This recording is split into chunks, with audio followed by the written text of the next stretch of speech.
Welcome to Modular March. I'm Andy, this is Robbie, and we are The Rollup. Modular March is an educational experience about all things modular. Enjoy.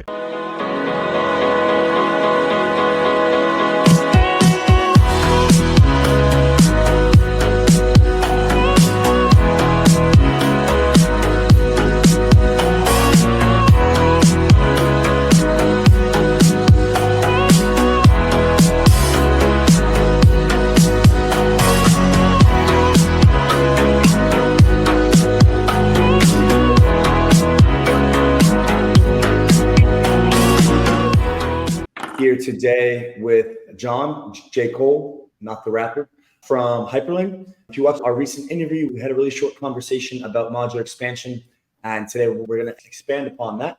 So Jon, welcome in, and would love to learn more from you today and hear about modular expansion.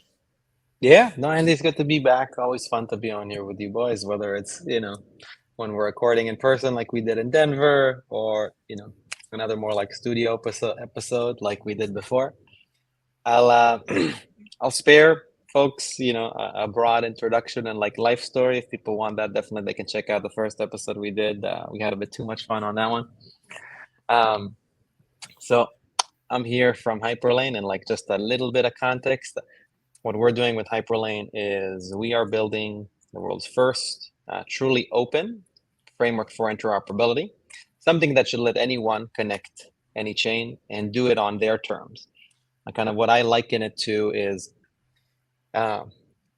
yes, in 2024, there are ways for you to connect your chain with others, but it involves generally like this off-chain, backroom, conversational BD type process. You need to go and prove to one of these interoperability providers they're kind of worthy of their time investment. And despite your best efforts, the moment you get outside of the IBC ecosystem, like you can't do things yourself, you can't do them on your terms, you can't do it while maintaining your sovereignty until Hyperlane comes in. And so what we're doing is we're taking what was an off-chain and kind of opaque, BD process, and we are putting it on-chain, we're making it transparent, we're letting anyone do it. So to your first question, like, what does modular expansion really mean to us? Well, the reason we started kind of using that phrase and throwing it around everywhere is because we've had what I consider to be like the big bang of the modular ecosystem somewhere in Q4 last year, call it right around beginning of November.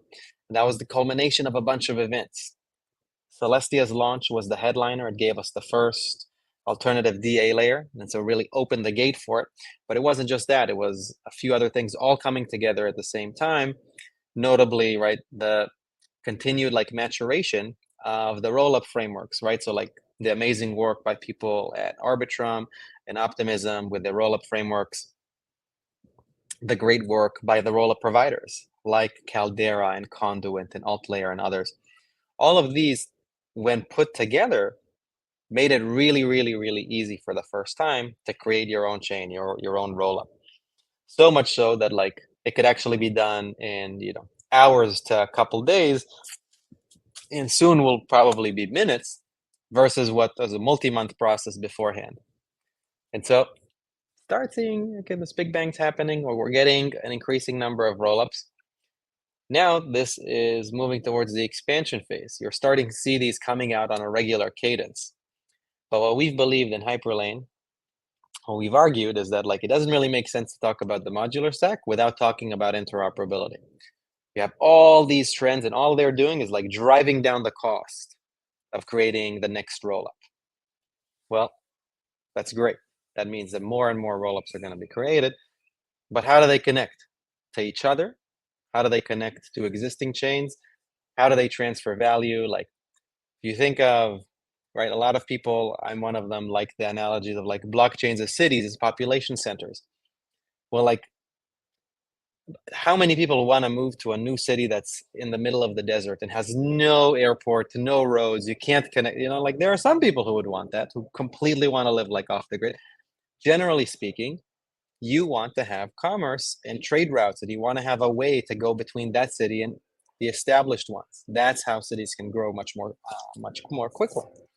And so Hyperlane by this virtue of it being a completely open framework that anyone can use to connect any chain, now serves this role of being the connective tissue and the thing that really accelerates the modular expansion. And so that's kind of how we view it. I'm happy to get into like much more detail about what that means in practice, how we help bring this about, how we work with different teams, and anything you or the audience might want to know. For sure. So when it comes to kind of connecting these execution environments, these rollups together, is there any process that, if I'm a new rollup that is launching, is there any process that I have to go through in order to be deemed ready or appropriate to connect to Hyperlane, such that other connections won't be affected if I was a malicious rollup or if I went down? Great question. The most honest, clearest answer, there is not. No, because Hyperlane is a totally open framework, anyone can use it to bring it to any chain. And now that chain is kind of eligible. Think of it as now having the correct parts, the right plugs and sockets to connect with any other chain that has Hyperlane. But does that mean that hey, if I put Hyperlane on my chain, am I by default connected to every chain in the world that has Hyperlane? No, it does not. So in Hyperlane, an integration entails 3 moving parts. And let's cover them at a really high level. One hand, we have the mailbox. Think of this as the base contract that people interact with. This is the things that sends and receives messages between chains. It's completely on-chain insofar as the different parts of the system. Our second part is a security module. In Hyperlane, instead of saying hey, we're the smartest people in the world, we know how to secure this thing, we figured the crypto industry is full to the brim, right? It's teeming with innovators on the security front. So much so that the state of the art of this year is going to be junk by next year, right? For myself, I've been around since 2017, and you could really see how every year, the state of the art kind of obsoletes everything that's come before it. And so it was imperative to design a system that really could absorb anything, any type of security mode the system can adapt to. So a Hyperlane security module, really what it is, it's a basic wrapper on anything that provides either a state attestation, think like a validator system, a staking-based system, or a state proof, think some Lightline verification, some ZK magic, anything of that sort. So we need at least one security module to be operating on the chain if we're going to have an integration. So that was the first 2 parts, mailbox. Second part, security module. Third part is the relayer. It's basically like an off-chain bot. It looks at the different chains that you want to connect. So let's say your chain and Robbie's chain. And it just needs to look at the mailbox. It sees, oh, Andy is trying to send something from his chain to Robbie's. I see Andy's a nice guy, he's paying this fee. Cool. I then look at the security module that is operating on Andy's chain, and I see that it's signed off. It provided these signatures. I take those signatures to the mailbox on Robbie's chain, and now the mailbox processes that message, checks if the signatures are valid. And so within, if you have these 3 parts operating, that means you have a Hyperlane connection established. But in practice, what happens is with those 3 things there, any developer can now use these pathways. But when they do that, what they're saying is let's say someone comes to your chain, Andy, they now can't connect with any other chain that has Hyperlane, but they need to define and they need to say, hey, I want to accept something from Ethereum. I see that there's these 3 or 4 different security modules running on Ethereum. I like module number B the best. It's my favorite one. It seems to me the most secure. Maybe that's the one that runs with some ZK magic. And that is the module that I'll accept for my applications. And so in that sense, it's very much like an opt-in system, right? So no one on Andy's chain yet received something from Hyperlane just because we put it on there. No one can deny us from receiving something, but once it's there, now as a developer, I can choose. I can say, hey, I want to receive messages on Andy's chain. I want those messages to come from Ethereum, and I want them to come through like that module. And so in that sense, like someone would basically have to create like a malicious module and then fool people into choosing it. And so that, of course, can happen, right? Like bad people do, there are scams everywhere. There are bad people doing bad things. But that's I guess, the set of trade-offs you get with a totally permissionless system. So we built a system that's very permissionless. We create it with this very much like an opt-in type of design, but still people can opt in to something that is fraudulent. Like there was one time in my early beginnings in crypto, I opted in with my money into some wonderful coins that I thought were great, like Deep Brain Chain, great project from 2017, and I may have opted into something that wasn't very real. But I certainly thought it was very real. I was totally into Deep Brain Chain. I remember that one. Rob does too. It was a great one. Yeah. I think sure it's still going. I'm sure they're still working hard. That's the beauty of blockchains. People don't understand is that they just run in perpetuity as long as some entity or entities are validating the network or mining it. So I'm gonna pick and prod a bit. They've been building AI ever since, man. You're gonna pick and prod a bit about kind of like this wrapping process. So basically, what you're explaining is that you're almost like an API wrapper for a lot of these projects. Do you feel that like there's some sort of problematic scenarios which can come from kind of that wrapping process of these different projects?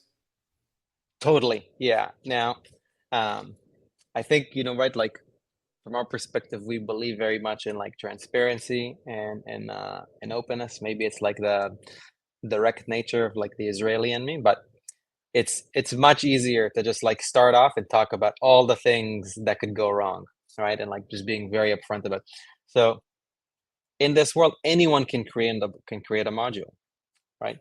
And we hope that the people who create a module do it on the up and up, and that what they're doing is like they're saying, hey, either I created a certain security innovation, or I have observed an open source security innovation, and I want to wrap it.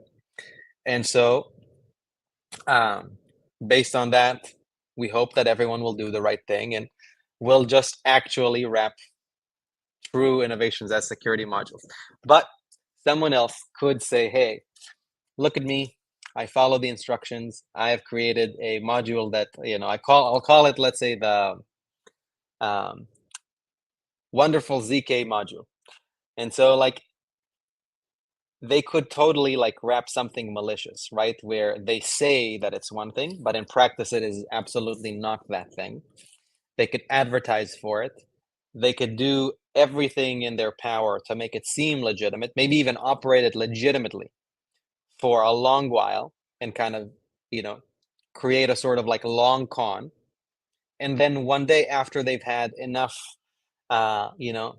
hardworking, honest developers kind of using their module, they could rug. In the same way that like, a project can, like a DeFi project can say, run legitimately for a really long time and then just like rug all of its depositors or something like that. And so it is totally possible. And like the things that we can do to combat that are more, again, keeping everything open source, like never, ever allowing for a module to like receive some type of stamp of approval unless like all the contracts are verified, unless everything is open source, unless everything is like totally visible. I would say actually like I'm less concerned at this point with things being malicious than I am concerned with just honest to God good mistakes, like people who are well intentioned and then still things go wrong, right? Like if you think about most of the security incidents in crypto, especially in our sector, almost all of them are actually like exploits that are born out of a mistake in the code. And so those are much harder to prevent, right? Like if someone's doing something nefarious, like you take an eye to it, you might be able to spot it, and it would take a really sophisticated, like long con to fool, talented developers that code that isn't malicious, or sorry, the code that is malicious isn't. What's much harder to catch is like just a tiny, tiny mistake somewhere that in the right conditions can be used to like upend the entire thing. And that's always like the danger of, again, a totally open and permissionless system. It's why, like, actually, if you think of the world of like computing in general, on PCs, everything was like totally open. You could install whatever you wanted.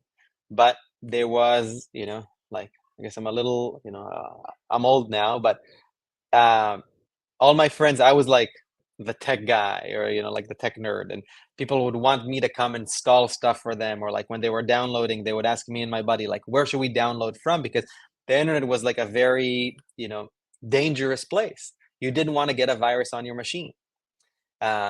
Then with the advent of smartphones and the app store, you finally got like a much more curated version. And so it was sort of open, like anyone could create something and could petition to be on the store, and then could go through a process. And yes, they could get revoked at any moment in time, sometimes without any notice about why. But it actually, like, I think advanced computing because it opened it up to a much like less sophisticated crowd. And right, like people didn't have to worry. Like you rarely worry that something you download from the app store will be malicious. And so that had to be like a curation experience from like Apple, a massive company that even at the time when it wasn't, one of the 20 largest companies in the world and wasn't one of the largest 2 like it is today, they still had the resources to enable that. But with a crypto system, how can we use like the incentives that crypto systems afford us to create a much more open version of this curation, such that like maybe you have incentives towards like call them like different little watchdogs, which is like trying to decide which are the clean modules. Like how do we keep an eye on them and expose and elevate the good and clean ones, and completely distance ourselves, meaning as a community, from the bad ones, either because they're bad because they're genuinely malicious, or they're bad because like there's just an error there that no one's caught. Like how can you run a sort of like ImmuneFi or like Code Arena process on these different modules? Is there and that's kind of why I was just real quick, bro. I was trying to get into that because you guys are pushing like permissionless very hard, which is great, and I think that's very important for the space. But if you kind of are missing some of the security components, you have to either like isolate the risk somehow of these different chains, as you kind of said that you've done, or basically what you have to stop is you have to stop somebody from creating a chain, integrating the Hyperlane SDK, and just like basically minting a bunch of assets, from just a random chain. Because I mean, there's no like. Now the good thing that actually like isn't a huge concern, because again, like people have to kind of opt in to receive a connection from that chain and accept those like, and so that part like in and of itself is not very concerning. The more concerning one is like the 2 I mentioned before. It's either like a malicious person creating a module that looks genuine, and then like letting you use it, and then one day just like pulling it, or a totally well-intentioned good actor just misses something, right? Like it sucks, but that's probably going to happen at some point, right? Like it's happened to some of the best teams in crypto, and like you just have to have like security practices at all fronts, and like no team can you can never like have like hubris on your team, such that like maybe there's someone who has an elevated status in the team. It's like, oh well, we're not going to review their stuff because like they're so good, like they're a security expert, they would never make a mistake. Like everybody makes a mistake. So there are like certain best practices you can do in developing the software to mitigate that. And then I think as a secondary and perhaps even more important measure, like how do you tap in to the structure of these open networks to the advantage of everyone who uses them, right? Like one way is to let anyone create the modules, but another is like let anyone audit them, let anyone like kind of express an opinion about which ones should rise to the top and which ones should kind of flounder.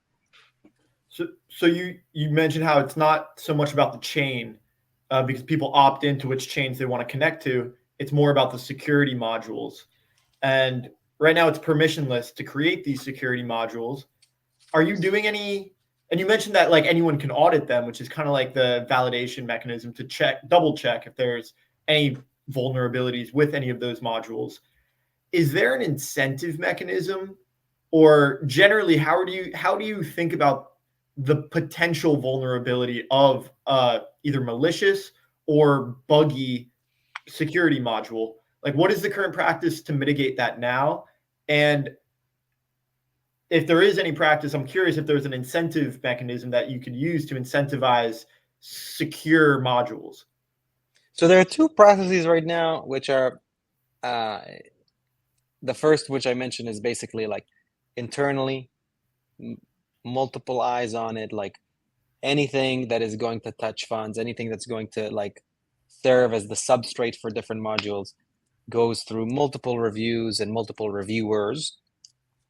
And that Even includes like, yes, because right, like before something is kind of merged, at least like the core team will have multiple eyes on it.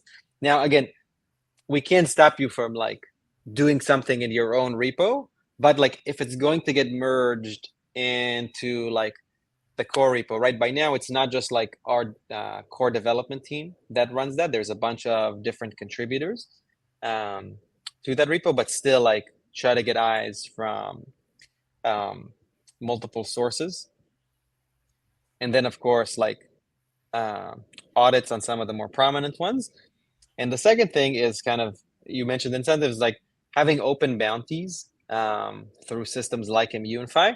But I don't think it can end there. I think there has to be something more. So now, like us in conjunction with other teams are thinking through like which systems can you put in place? Because this is only going to get bigger, right? And like we knew that Hyperlane as a mission is way too big for one team to execute. It's why we've taken this open approach. It's why we've encouraged outside contributions that eventually led to like the Mitosis team building the Cosm Wasm version, the Eclipse team starting off with the Solana version, the Movement Labs team building both Aptos Move and Sui Move versions of Hyperlane. And again, now other people building like their own modules. But how do you extend that to not just providing the security, but also like the additional eyeballs, like who is going to be kind of like what I mentioned before with those, this concept of like the watchdogs. Yep. And so I'd say we're still a lot of work to do. But we are kind of in constant deliberation with other people in the Hyperlane ecosystem to like, how do you scale this even further? Because these modules, again, like are to the benefit of everyone who uses Hyperlane. Like once one is out, anyone can use it wherever it's operating. And so we all want to have more of them, and we all want to have more effective ones. And so everyone who uses, like you're a chain that's using Hyperlane, like it's in your best interest for there to be like cheaper, faster, better, like ZK modules. And so shouldn't you spend, if you have the capability to audit those or like help in the building of one, should you spend some time on it? The answer is obviously yes. But how can you sweeten that arrangement? I would that we're thinking through. I would maybe push back on like, if I was like a rational hacker or a rational attacker, which is like a term that someone used on a space just a little while ago. If I'm a rational attacker and I see that I can get X from exploiting this, and I would get Y from an immunified bug bounty, and X is bigger than Y, then I would choose to attack the protocol rather than contribute to securing it. So I think it for sure. Like, oh, sorry, I didn't mean to cut you off.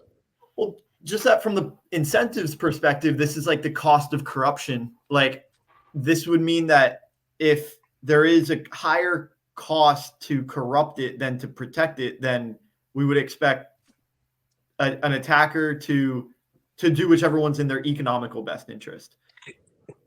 You would for sure. Now, what I'll say is the best part, and it's the first time I'm like pretty happy. Not for the first time. I've been happy about like the presence of a justice system most of my life. That's a pretty, Western civilization is pretty sick. I think it's awesome. I love living in America. I love having like a pretty well-functioning, despite all the people who have complained about our justice systems, like generally is like well-functioning with some exceptions.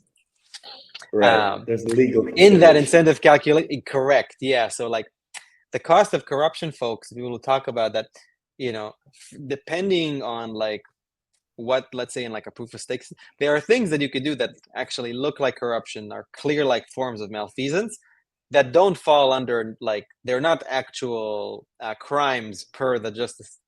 Luckily, you know what it is? Stealing money. And the justice system has been pretty clear.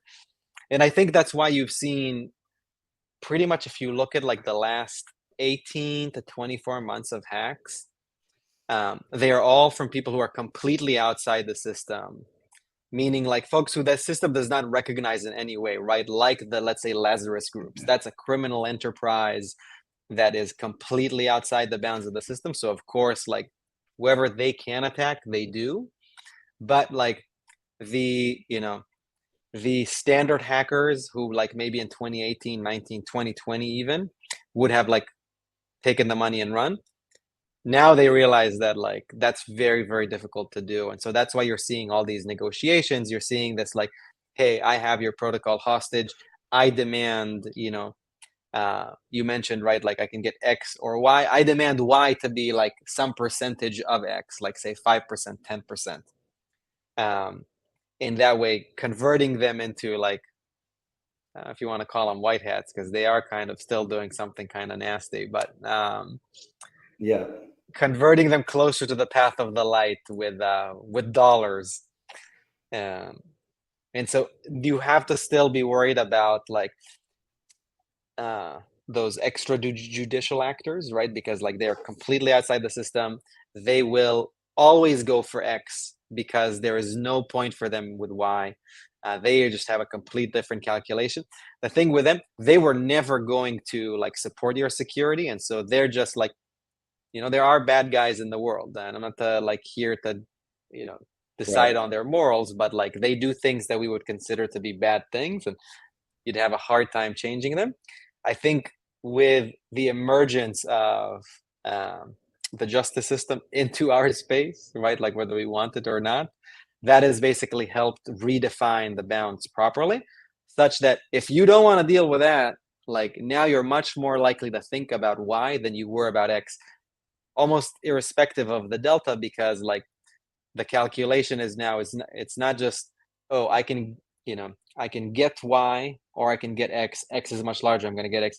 I can get X, and then I have a cost associated with it, which might look like a certain prison somewhere in the contiguous United States, which is like not a place you want to go to. Yeah, or ending up in like a non-extradition country or something, but kind of. Like, who knows where you're gonna end up, somewhere in like the Balkans or something.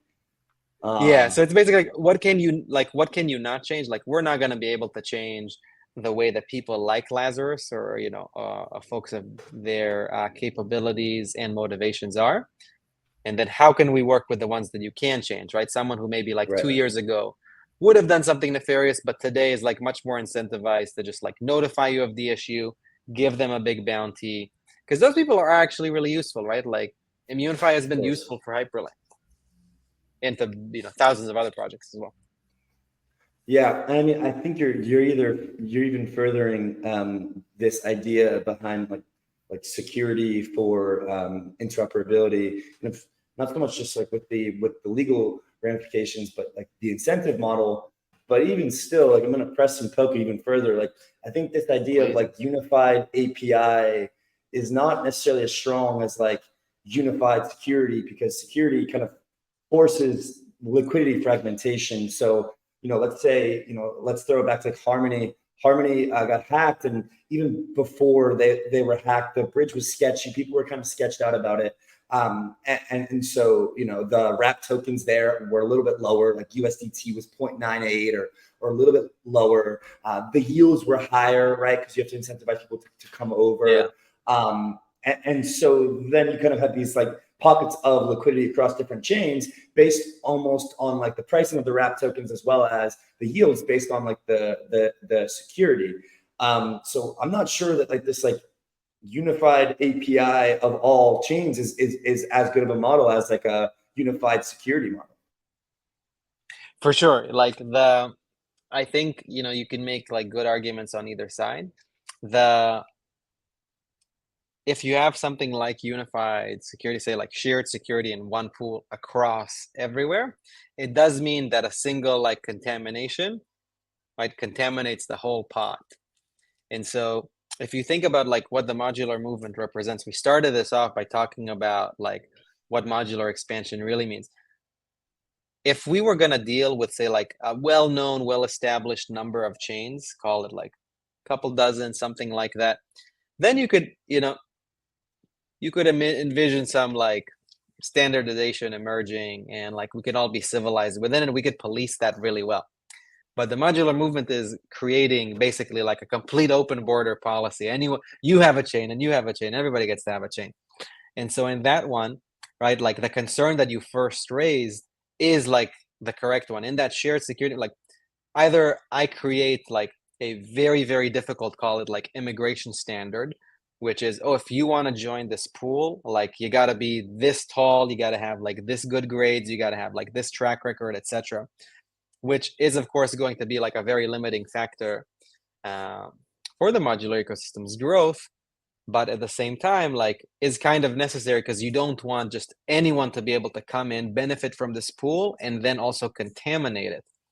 And so the biggest reason for us to opt for this model is, well, you want to give people more sovereignty, then like they can't just be immediately opted into some shared pool, and you have to silo the risk such that, again, like one bad apple, because there's going to be more than one bad apple. We already know that, right? Like not even by intention, just by virtue of like we talked about it again, more security incidents that have happened because of well-intentioned people making mistakes than there have been because of someone like maliciously creating something to rug people. Like the ruggers most often are like hackers that are exploiting well-intentioned but mistakenly written code.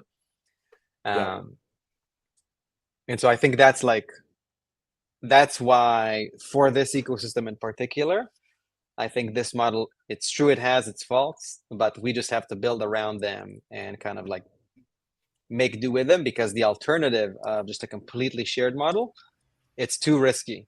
And then everyone is fucked. Even the best actors would be fucked in that model because they're all sharing the same, like basically, you don't want to poison the well. Yeah. So you're permissionless, but because you're permissionless, the trade-off is you have to fallow this risk or basically do some sort of like permissioned deployment of a sense where you guys have a team of reviewers who review these things, but then also in each individual component cannot affect the rest.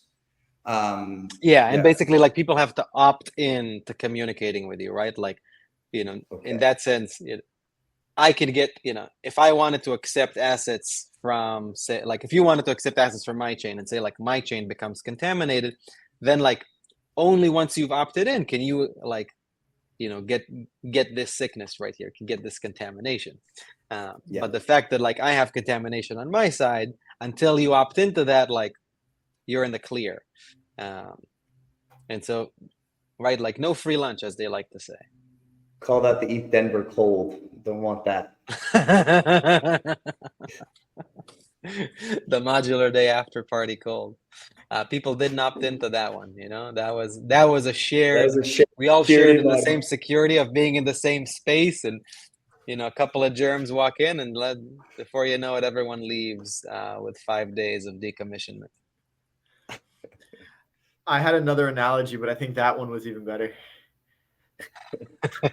Well, I wasn't, Andy brought it up. I wasn't even thinking about that. Well, I think I'm all out of questions to grill you with, John. I've checked all my lists off. Rob, do you have anything? Love it.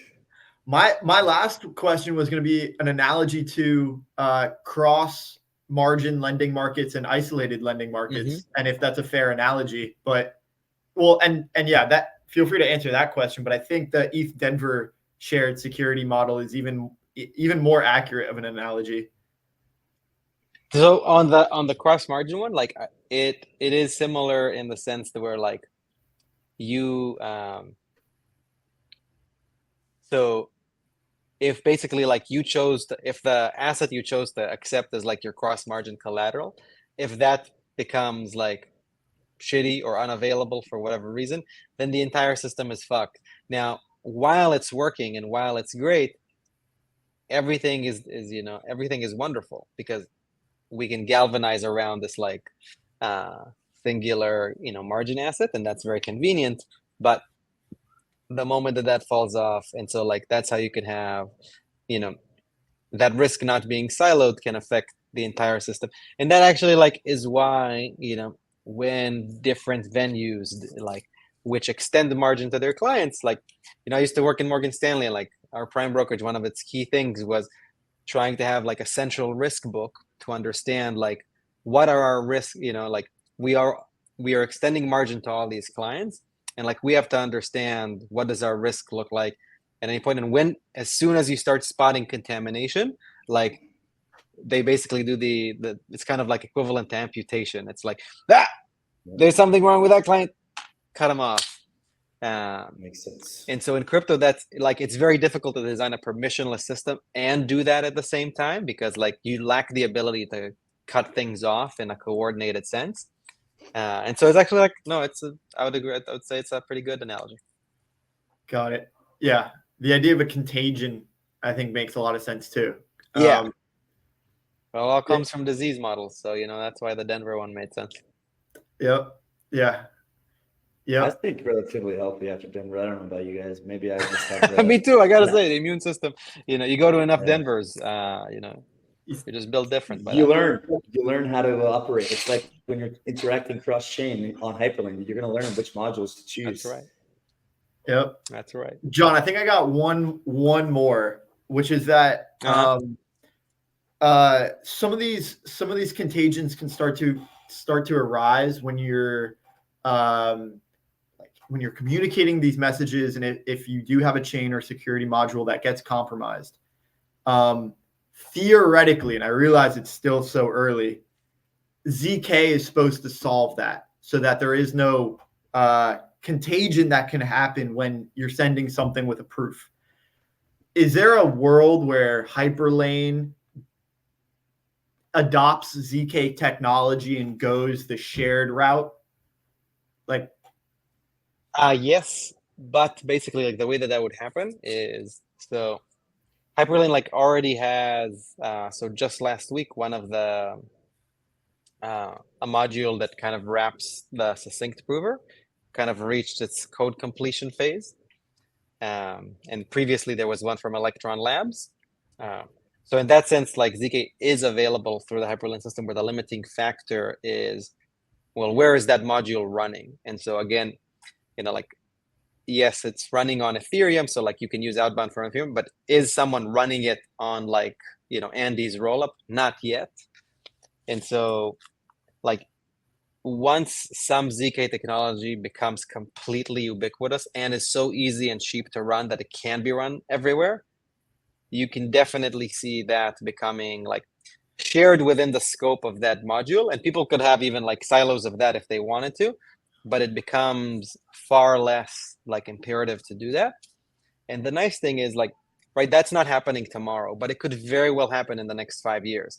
And so with Hyperlane, we wanted to design a system that people can build on without being concerned for like, well, in a year's time, 2 years time, 3 years time, as the state of the art advances, do I have to rip everything out and start from scratch? Or can I just keep everything I have, use the same interfaces, and then, hey, I was using this module over here, and now I can use that module over there, and basically like that change process looking as simple as like updating a single contract to like change it to a different address, or redeploying like a new version. But either way, like keeping everything else the same. Because we definitely like, we are big believers in this technology. I've spent a lot of time on the ZK front, both like seeing the hardware that accelerates, as well as like the latest on the software side. It is coming. Like it is sort of like inevitable. But it's the same way that like, 1995. I remember like we had a 64 megabyte hard drive. Trying to install like the first Command and Conquer was like, what? It's 40 megabytes. This is bananas. It's gonna take it. But 3 years later, like the storage space expanded by an exponential relationship, and now like you could go ahead and you could buy like a terabyte, like SSD drive for like basically nothing.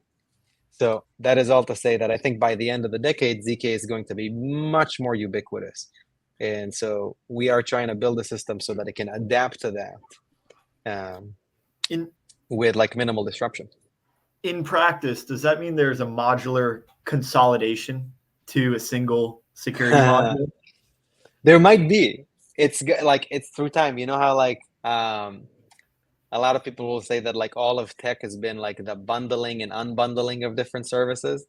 And so like right now we're in this great unbundling where like things are, separating, and now we need to build a connective tissue to do that. But the next phase of growth might be a consolidation, and then a further unbundling and a further consolidation. I think actually, like, if you study, the history of technology, you do actually see like a lot of these bundling and unbundling, or like expansion and consolidation cycles. That's it. I'm out. Yep. This was great, guys. This is a Sean. lot of fun. Anytime. I'll come on anytime. You guys are the best.